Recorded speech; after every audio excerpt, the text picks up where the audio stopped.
Because if we spend all of our time trying to motivate people, we're going to find ourselves bankrupt, right? We're going to find ourselves without the commission that we want and very, very exhausted. Whereas if we can just instead spend our time finding those people that are already highly motivated, that are going to make a move this year. They're going to make a move. There's no, they have to, or there's a heavy, heavy need that they need to.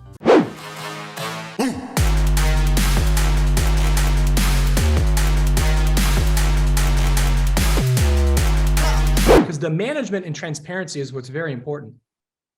So once you submit a referral, you're going to have your own Home Advantage account, and it's going to tell you where everything sits. So if you have 10 referrals that you've sent into the network, it's going to give you all 10 referrals. It's going to tell you every milestone that that client is sitting in, whether they're touring homes, whether they're in escrow. And you now can manage through the Home Advantage application as far as what your pipeline looks like for the referrals that you've sent. And so it's pretty sophisticated, and it's all click of a button, guys. Hey, welcome everybody. For those of you that are catching this live, welcome. If you're doing it live, this is a Monday, and happy Monday. If you're catching this after the fact, happy whatever day it is.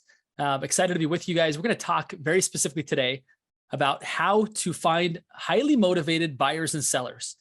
And this is a topic that's very near and dear to my heart. It's a book that I author. It's a topic I authored a book on called the Upstream Model. So I'm going to dive right in because I know many of you are here to get to the meat, and I want to help you get to the meat. So again, welcome everybody. Glad you're here. If you have questions, feel free to put in the chat. My trusty co-host Jake will be posting questions for us, so we'll be sure and get them answered. So we'd love it if you have a question during this, put it in the chat. We will see it, and and if you're watching this via on LabCoatAgents, be sure and put it in the chat there, and I'll be checking in from time to time there. In fact, tag me in, it would probably be the best way. Also know that at the end, if you want access to my slides, there's going to be some great information in here. Just type slides in the comments. In fact, on Facebook would be the best place to do that. Just find me on Facebook, Justin C. Stoddart, and just say, hey, slides. I've got them all prepared. It's just a link, and we'll get that out to you. So, all right, guys, I'm going to dive right in. Excited to have you all here. Thank you for being here today. Again, how to find highly motivated buyers and sellers is our topic today. And I know many of you are asking this question. You're like, how do I survive in the coming year, right? Things are tight. Things are tighter than they have been in the past. And then you're like, screw surviving. Like, let's be honest, screw surviving. I don't want to survive. I want to thrive. I have heard, and you would have heard, right? We've all heard agents who had their best years in 2008, 9, 10. How do we be one of those agents, right? How do we be one of those? How do we thrive in this market? Guys, I'm going to give you some secrets today to doing exactly that. So again, if you're just joining us, so glad you're here. We are going to help you find highly motivated buyers and sellers. Because let's be honest, it's no fun when everybody is telling you, hey, you know what? We're going to wait and see what happens. We're going to wait to see what happens in Ukraine. We'll wait and see what happens with inflation. We're going to wait and see what happens with rates. We're going to wait and see what happens with inventory. Like when you hear that and you're commission based, how does it make you feel? Like, are you like, like you realize I get paid off closings, right? Yet we don't want to be those people that have commission breath. It's like forcing people to do what they don't want to do. That's no bueno either, right? We do not want to be those people. But what we do want to be is find the people who are already motivated, right? So that's what we're looking for. But you might ask yourself, why are people so reluctant to make a move right now, right? Well, the reality is sellers are holding on to last year's equity, and buyers are holding on to last year's interest rates. They just haven't totally let go of the year 2021. They're still living in the past. We need them to live in the now. And sometimes that takes a little bit for them to let go of the equity that once was. Now, we're all seeing some good signs here in early 2023. We're seeing buyers' offers getting accepted, even multiple offers in many situations. But there's still a group of agents that are like, I'm not there yet. I'm not seeing it yet. I'm not having sellers raise their hand and say, I want to sell this spring. They're kind of like, I don't know. My home was worth this much last year. What happened, right? They're looking at you as if you're the problem. Well, let me tell you what happened and maybe why people are so reluctant, even over a normal shift. You see, shifting markets are common. They happen all the time, every 7 years approximately. This one was a little more drastic. And I'll give you a quick example here. I was on a flight from Portland to San Jose. And I noticed that the flight attendant hooked his foot underneath the seat that I was sitting in. The person behind me noticed that and said, tell me why you did that. I just saw you hook your foot there. And he said, well, I've learned as an attendant that at times we have plenty of anticipation for when heavy turbulence is coming. Sometimes we have none. We have no heads up. And all of a sudden, things are in chaos. People's heads are hitting the ceiling. Now, he didn't say that, but I've heard that before. And you probably have as well. Maybe you've been on a flight, right? Maybe you've been on a flight where that happened. And I would compare this market that we just went through as that, right? When interest rates all of a sudden were in the twos in some places in one part of the year, and within 6 months, they're in the sixes, even sevens. Like that is the equivalent of an airplane hitting very heavy turbulence very quickly. People don't have a chance to return to their seats and buckle up because we're going to be experiencing some turbulence. It's just like, holy cow, what happened? What happened to my equity, right? That's how many people are feeling. That's why it's taking them a little bit longer, right? For sellers to really come to grips with what their home is worth now and what buyers are coming to grips with what their buying power is now. So what do we do, right? Do we just sit around and wait, watching the clock, waiting for buyers and sellers to kind of come to agreement? Or we spend all of our time trying to motivate and educate people? Of course, we want to motivate and educate people, right? That real estate is a great time to buy if it's a great time for you personally, but that can get exhausting and it can actually get extremely unprofitable very quickly. And so we're kind of faced with this dilemma, right? Of like, what do I do? Do I just wait around for it, right? We don't want to do that. We don't want to be those people. We want to get up in the morning and not be settling. The first thing we want to see when we open our eyes, right, is that cup of Joe that says never settle, right? In other words, if you've noticed, the really good agents, they don't wait to say like, I hope this is a good year. They say it's going to be a good year and I'm going to figure out how to make it be a good year. And that's exactly what we're going to talk about today is how do we make today be a really, really, or this year be a really, really good year? And we really have one option. I should say we have one option to do that. The by default option is I'm going to have a good year when the market's good and I'm going to have a bad year when the market's bad. Okay. That's not the kind of agent that we want to be. We want to be the agent that finds a way to have a great year all the time, right? That's option two, is to say like, I'm going to have a great year. What's that going to look like? What am I going to do to adapt in this market to this thing? Okay. Well, the question then becomes, how do we find the people that are highly motivated? Because if we spend all of our time trying to motivate people, we're going to find ourselves bankrupt, right? We're going to find ourselves without the commission that we want and very, very exhausted.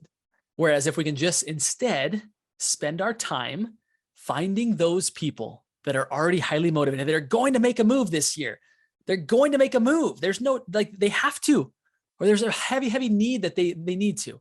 Those are the people that we're going to spend some time with. Those are the people that we really want to focus. But the question becomes, how do we find those people, right? That is the question.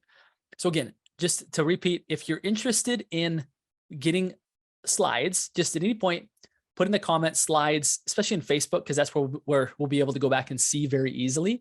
Or if you put it here in the comments, I'll be sure, Jake, would you let me know kind of who those people are so we can send them the slides after the fact? That'd be great. Okay. For those that don't know me, I am a family man at heart. This is my beautiful wife and our 6 children. Yes, you heard that right. SIX, 6 children. And they are my life's why, and love them to death. For those that don't know me, again, in the business world, I host a podcast called Think Bigger Real Estate, and also authored a book called The Upstream Model. Today's topic is really how to apply the Upstream Model to find highly motivated buyers and sellers. So that's what we're going to be talking about today. All right.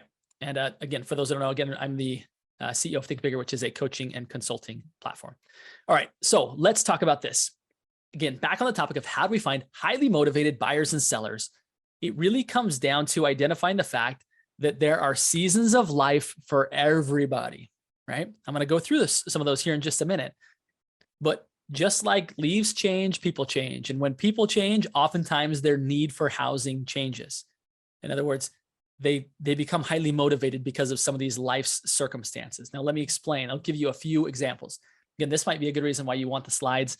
I call these the 8 Ds, right? We see at times, and sometimes very unfortunately, households dividing, right? What was one household becomes 2 households. There's a sale and a couple of purchases that comes out of that. There's diamonds, right? Where 2 households are becoming 1.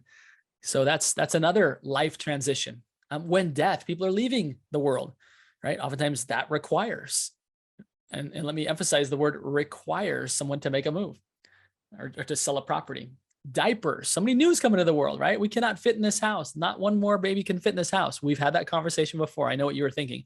And yes, we've had that conversation a couple of times. We're good now, but for a while, yep, we needed to expand the walls in which we were living. Then we have devastation, right? This could be the loss of a job, right? I know that Silicon Valley is shedding a lot of jobs right now.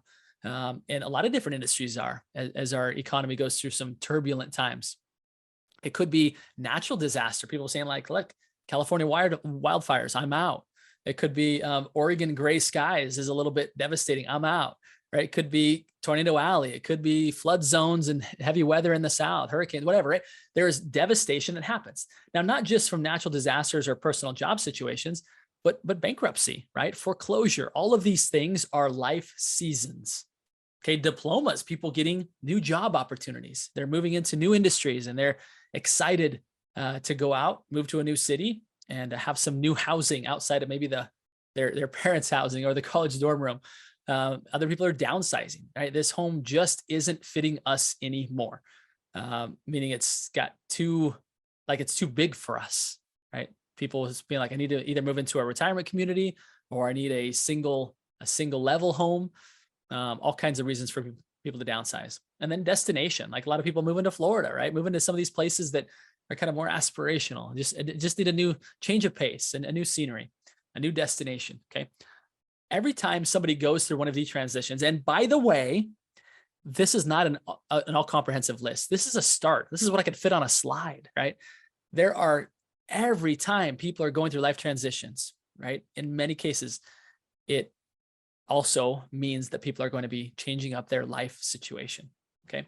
So what does this have to do with finding motivated buyers and sellers? Well, I think you can kind of start to get where I'm going here, but I do want you to consider that with the way that most agents see these particular life transitions, it's like, okay, great. People that are dying, like how do I find, boy, it seems like kind of an odd thing to request in my email, right? Everybody feeling okay at your house, right? Or it could be with divorce. Hey, you guys getting along okay? It's like, that kind of feels like weird marketing, right? Weird conversations I'm in. Sure, Facebook can help you target some of those things, but oftentimes for many people, it still feels very much like a needle in a haystack. Okay, yes, I have this whole situation of life transitions where people are going to need to buy and they're going to need to sell, but I don't exactly know how to find those people. It's kind of like a needle in a haystack, right? And when you look at the traditional way that people go about marketing business that we're all taught, and that frankly works, it just works a little slower than we'd often like it to be, which is we create a big database of lots of people, and that big database of lots of people turn into a small number of referrals or a small number of actual active buyers and sellers, okay? And so we're taught to increase the size of this database, just make it bigger, and the bigger the pipeline, the better. I hear somebody, even coaches that I respect a lot, sharing that, like the biggest answer to your problems is a bigger pipeline, like a bigger database. And I'm not going to say that that's wrong, because there's a lot of truth to that. However, I do want to kind of share this comparison that, if those needles were in a haystack and you said, Justin, I need more needles, would my advice to you be to, hey, just go get a bigger haystack because there's more needles in there? It's like, well, I don't really want more hay. I want more needles, right? More needles is what I'm looking for. Well, it's like, well, you need hay to get needles, right? And it's like, well, I guess, because there's needles in haystacks, but at the same time, you're like, is really more hay the right answer to find more needles in that hay? Well, what if you were to just know how to go looking for stacks of needles instead of stacks of hay? Right? What if you could just cut right to the chase? Where are these motivated buyers and sellers? Where are they hanging out? Where are they at? Please tell me where they're at, and I'll just go talk to them, as opposed to sifting through more and more and more hay to find the people that are highly motivated buyers and sellers. Okay. Let me tell you how I discovered this. Maybe some of you who follow me are familiar with this story. I was a luxury home builder in a previous career, 2002 to 2009. I enjoyed the business of construction, and I was working for a high-end builder who taught me everything I knew. And he decided he wanted to focus more on land development. I decided, you know what? I'm going to continue on with the building business. We parted ways. He gave me his blessing to go out and go do what I had been doing for him all on my own. So I went out and began building beautiful homes like this. These are actually homes that we did build. Yet when I got started out on my own, I realized, like, you know what? This is harder than I thought. He'd made it look really easy to go get these $1 million clients. But again, he didn't look like he was 15. I was 25 at the time, looked more like I was 15. And I was a little bit of a disadvantage, needless to say. And I felt like, if you look down here at the bottom right-hand side of the screen, I felt like this guy. I felt like I was trying to get my line in the water, and it was a very crowded shoreline. And frankly, the people that were already on the shoreline didn't necessarily want me to be hanging out there. Like, they didn't want me to come in and try and fish for the same fish they were fishing for. It was their fishing hole. They'd worked hard to create that spot along the stream. And they were like, thanks, but no thanks. Go find somewhere else, right? So here I was. Now, maybe some of you have felt like this before as a real estate agent. You're like, man, I already got all these agents. They're already established. They've got people in their database. They're sending emails all the time. They're having them to client events. Their signs are all over the neighborhood. It's like, how do I show up and win in this environment, right? Especially when there's fewer fish, right? Fewer motivated buyers and sellers than in previous years. How do I find those people? How do I actually pull fish out of the water? I don't get paid to fish. I get paid to actually catch fish, right? And so that was me. And I realized that rather than hanging out down where everyone else was hanging out, what if I could get upstream? What if I could position myself up next to somebody who had access to all the clients that I wanted to be in business with? Now, for me as a home builder, this person was an architect. Architectural designers all of their clients were going to need a builder next. So rather than just waiting until those floor plans, blueprints got done at the architect's office so that I could bid on it, I realized, what if I were to actually create a relationship of value, like enterprise value, where that architect's business was better because I was adding value to him? What if I could do that and get early introductions to those clients? Now I could scoop those clients out of the stream before my clients ever knew that they existed. Okay. Now, how does this apply to you? Well, I'm going to share here in just a minute, but let me share with you really quickly. What this then looks like is, rather than having a giant database, right, or a bigger bale of hay to find some number of referrals, what if instead I had a small database of key partners who could help me pull fish out of the stream before my competitors found them, or who could lead me directly to the stacks of needles, using my other metaphor, right? Now, all of a sudden, I've got the ability to get to the client earlier because I moved upstream, right? I moved up. Instead of hanging out down here, I moved upstream. Hence, today's topic is about finding motivated buyers and sellers through the power of the upstream model. Okay. Now, moving on, let's go back to these 8 Ds. Again, if you have not requested slides yet, please do so I can get these to you. This will be helpful for you. As I've shared this, so interesting. I had a conversation with an agent just this past week. She lives out of the Northeast. She had just relocated from the DC area. I'm in Portland, Maine now. I was like, I'm from Portland, Oregon. We're opposite sides of the coast. And she said, okay, I'm in Portland, Maine. And she said, I'm just getting started in real estate. I'm not quite sure how to jumpstart my business. And I shared some of these things with her, and she's like, so funny you say that. My dad's a divorce attorney and I do some wedding photography. Like, I didn't think that these people could be upstream from me. Like, of course, right? I'm having conversations with people just before they're getting ready to make a household move. And my dad is as well. Like, that's a good start, right? I said, let me know how it goes, right? She was like, oh my goodness, rather than starting by building this giant bale of hay and kind of nurturing everybody, let's just go to the people that already have all the fish, or that have all the stacks of needles, right? Let's go there first. If this is helping you, if you're catching some ahas right now, please, hey, Autumn Potter, oh my goodness, hello. So glad you're here. It's exactly you. Thank you for sharing that conversation. It was a fun realization for me to see of, like, sometimes we just need a little bit of a eye opener, and then we're like, holy cow, I get it. So welcome, Autumn. How fun to have you here. See, I told you, Autumn's a real person. She just commented inside our Zoom meeting here. So if by chance you yourself are in a spot where you're like, you know what, I think I'm having an aha right now, like, put it in the comments, right? Yes, having an aha.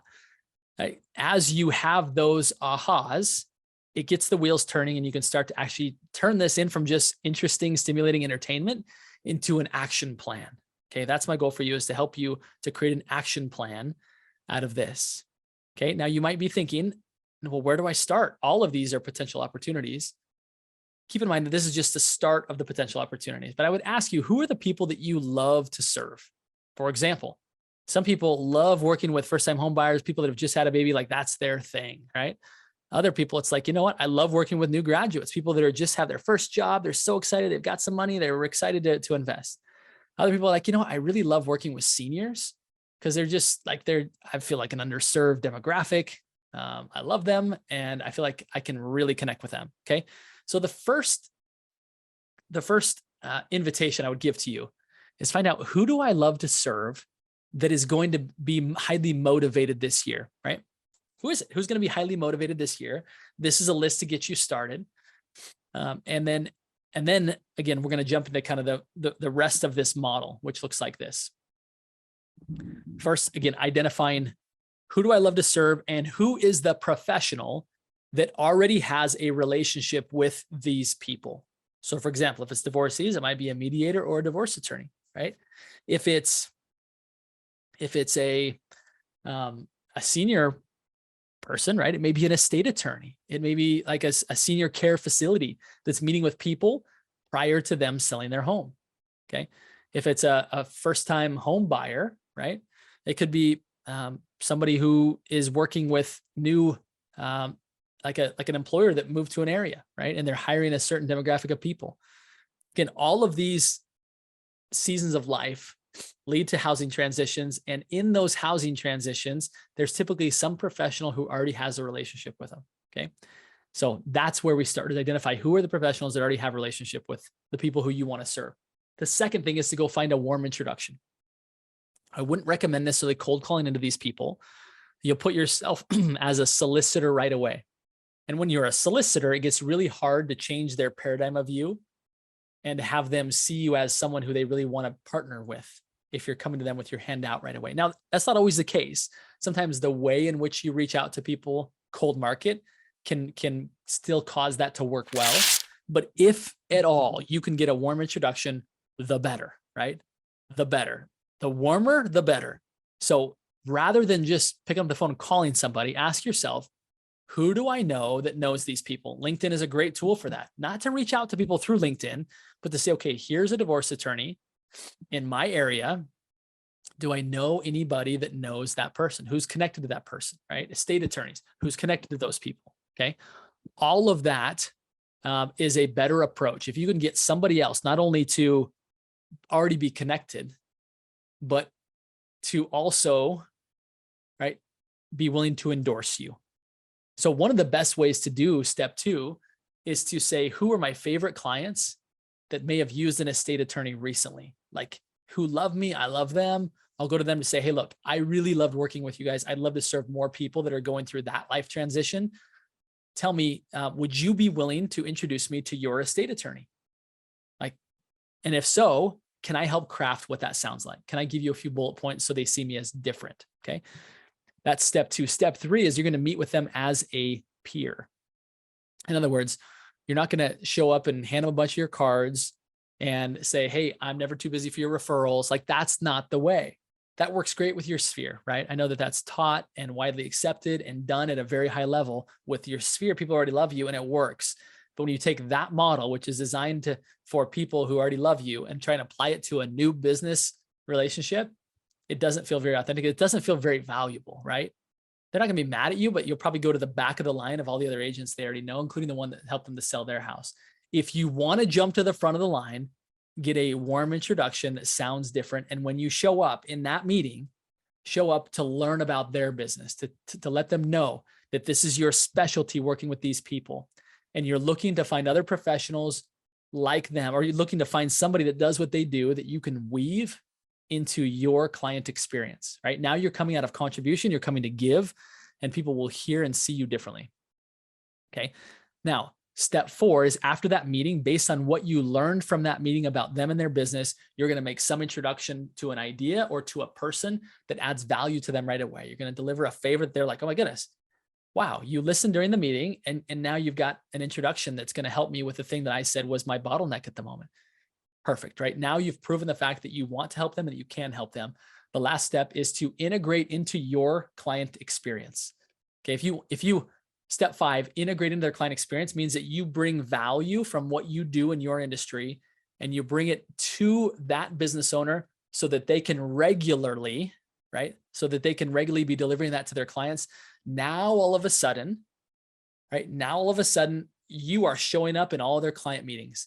It's not a matter of, did I take them to lunch? Did I spend enough money on them, right? That's traditional business to business networking, which is super slow and very expensive and time consuming, right? Instead, what we want to do is say, how can I add value to this professional so that they can deliver it to their clients, making them look better, making their client experience better. Now they'll do it because out of benefit to them and to their clients. Okay, so that's the key to making this work, is integrate your value into their client experience, and you will definitely you'll be different. You'll be different than everybody else. One thing that we've created, which I think is very, very valuable. I'm going to buzz through these because we already went through these. Is hold on, back up here, back up the train. Our playbooks. So we've gone through and interviewed many of these professions who are upstream from real estate agents. And we've gone through and we've dissected specifically how to approach them, how to get warm introductions, like who is already connected to them, what to say in those meetings that cause them to see you as a peer, right? These 5 steps that I went through, we've gone through and we've customized these 5 steps, right? Each of these 5 steps, we've customized, oops, going too fast here. We've customized these 5 steps to each of those key upstream partner relationships. So from that, we've just learned a lot, right? We've learned a lot about what actually moves the needle and what doesn't, right? Which is pretty cool. So if you have interest, you're like, boy, how would this profession work? Be more than happy to spend a few minutes with you. Feel free to reach out to me. Just DM me on Facebook. We'll set up a time.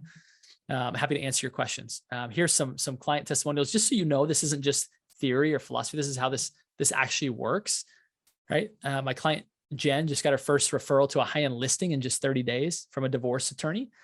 Pretty cool, right? Because that client who she was referred to already knew other real estate agents, but because their attorney recommended them, they went there first. My client Kendall got 4 referrals in one day.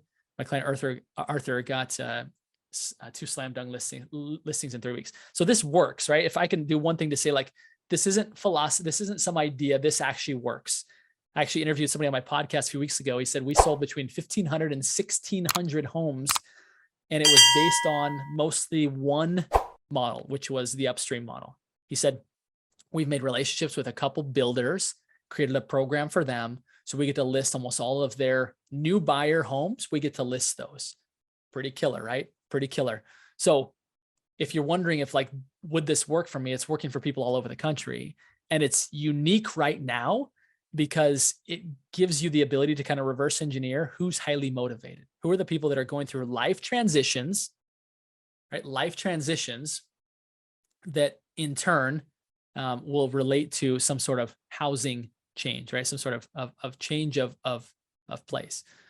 So again, if this is of interest to you, we have actually, I don't know if this one's updated. So anyway, we'll just message me. I've got just a little, that little link that I just put up there actually will take you to a questionnaire that wouldn't be as relevant. So just DM me. I'll send you the slides, and I will even happy to hop on a quick call. In fact, that's how I got to know Autumn, who's on the call today. We spent 15 minutes together, learned about her situation. I was like, oh, Autumn, you're sitting on a gold mine with these couple of relationships. So she's on her way pursuing that. So happy to do that with anybody else here. Again, this is my life's work. It's helping real estate agents get unstuck. Stop spinning their wheels so much, right? Kind of doing things that maybe everybody's taught them to do, but don't really make sense for this market. Would love to be of value and of assistance to any and all of you. So I'm seeing a bunch of people here who have put their names down for me to send them slides. I'd love to do that. I'm going to grab these. If by chance, what might make it more of a sure thing that we get these to you is just find me on Facebook, send me a direct message, just say slides. Again, you'll see me tagged in this, and or put it in the actual post inside of LabCoatAgents. That'll give you a chance to get back into LabCoatAgents and see all the amazing value that they're offering there. So more than happy to do that. So appreciate everybody being here. Thank you for tuning in today. Thanks for being active members inside of LabCoatAgents. This is the most amazing community in all of real estate. So appreciate you being here and helping to make it great. And my final request that I say every time I wrap up a podcast, anytime I do anything, it's guys, it's time to go think bigger. So take the Upstream model, go apply it. Let me know afterwards how it serves you. And if I can help you in the process of implementing, please let me know. Thanks, everybody. Have a wonderful day, and we'll talk soon.